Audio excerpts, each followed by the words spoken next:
నందు ప్రేమైన సహోదరి సహోదరులకు యేసుక్రీస్తు నామములో శుభములు. దేవుని యొక్క మహిమ మీ మీద ప్రకాశించునుగాక. ఈరోజు దేవుడు మనకిచ్చిన మాట అపోస్తుల కార్యములు 4వ అధ్యాయము 16వ వచనం. ఈ మనుషులను మనమేమి చేయదుము, వారి చేత ప్రసిద్ధమైన సూచక క్రియ చేయబడి ఉన్నదని యెరూషలేములో కాపురమున్న వారికి అందరికీ స్పష్టమే. అది జరుగులేదని చెప్పజాలము. ఈ మాటలు మనం అపోస్తుల కార్యంలో చూస్తున్నాం. ఎప్పుడైతే పేతురు యోహాను 3 గంటల సమయంలో దేవుని మందిరానికి ఎక్కి వెళ్తున్నారో పుట్టికుంటివాడైన వానికి స్వస్థత కలిగినట్టు మనం అక్కడ చూడగలమన్నమాట. ఆ పుట్టికుంటివాడు 40 years ఉన్నట్టు మనకి 40 సంవత్సరాల వయసు గలవాడని మనకి ఈ బైబిల్ గ్రంథం తెలియజేస్తుందన్నమాట. ఎప్పుడైతే అతని జీవితంలో అద్భుతం జరిగిందో అక్కడున్న ప్రధాన యాజకులు వాళ్ళ బంధువులందరూ కూడా పేతురును యోహాన్ని సభ ముందుకు పిలిచినప్పుడు వారు చెప్పిన మాట ఏంటి అంటే, మా వలన ఏమీ జరగలేదు, దేవుని యేసుక్రీస్తు నామంలో ఇది జరిగింది, మీరు యేసుక్రీస్తును సిలువ వేశారని పేతురు గారు మాట్లాడినప్పుడు వాళ్ళని సభ వెలుపలకు పంపించి ఈ మనుషులు వారిలో వారు ఆలోచన చేసుకుంటూ ఈ మాట తెలియజేస్తున్నమాట. ఈ మనుషులను మనం ఏమీ చేయగలము అంటే పేతుర్ని యోహాన్ని ఏం చేయలేకపోవడం వల్ల ఏం చేయగలము అనే ప్రశ్న వారికి వారేసుకుంటున్నారు. ఎప్పుడైతే దేవుని శక్తి వలన సూచక్రియలు మహత్కార్యాలు జరుగుతాయో మనకు చూసినప్పుడు కూడా మనుషులు అదే ప్రశ్నను వేసుకుంటారు. వారి చేత ప్రసిద్ధమైన సూచక్రియ చేయబడి ఉన్నదని యెరూషలేములో కాపురమున్న వారికి అందరికీ స్పష్టమే.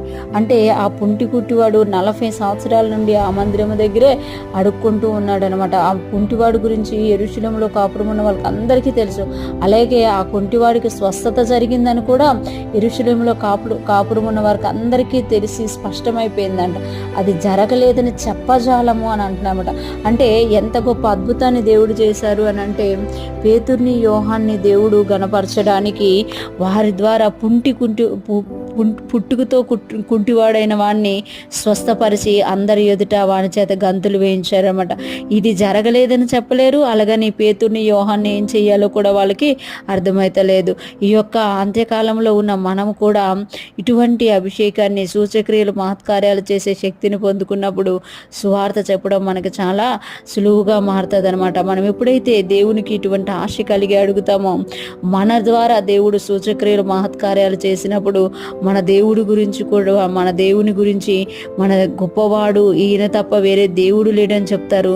అదేవిధంగా మనల్ని కూడా ఏం చేయాలో అర్థం కాక పేతురు యోహాను గురించి ఎలాగైతే మాట్లాడుకున్నారో అలాగే మన గురించి కూడా మాట్లాడుకోగలుగుతారు. ఈ దినాల్లో మనం ఆశ కలిగి దేవుని యొక్క కార్యాలను చేయడానికి ఇష్టం కలిగి ప్రార్థించినప్పుడు వాటిని పొందుకొని జరిగించినప్పుడు మన దేశాన్ని మనము రక్షించుకోగలుగుతాం, మన ప్రాంతాన్ని మన ప్రజల్ని మనము రక్షించుకోగలుగుతాం. ఈ దినము మనము ఒక క్రొత్త ఆశతో దేవుని సన్నిధిలో అడుగుదుము గాక. మన ద్వారా కూడా సూచక్రియలు మహత్కార్యాలు ప్రభా నా ద్వారా జరిగించు నాయన, అనేక మందిని నీ వైపు త్రిప్పు నాయన అని మనం ఎప్పుడైతే ఆశ కలిగి అడుగుతామో దేవుడు నెరవేర్చి మన ద్వారా అనేక మంది జీవితాల్లో వెలుగు నింపి అనేక మందిని క్రీస్తు యొద్దకు నడిపించగలరు. అటువంటి గొప్ప కృప మనందరికీ కలుగును గాక. మనలో ఉన్న ఆశ రేగి మనము ఆసక్తి కలిగి ప్రార్థించి అనేక మందిని దేవుని వైపు త్రిప్పుదుము గాక. ఆమేన్.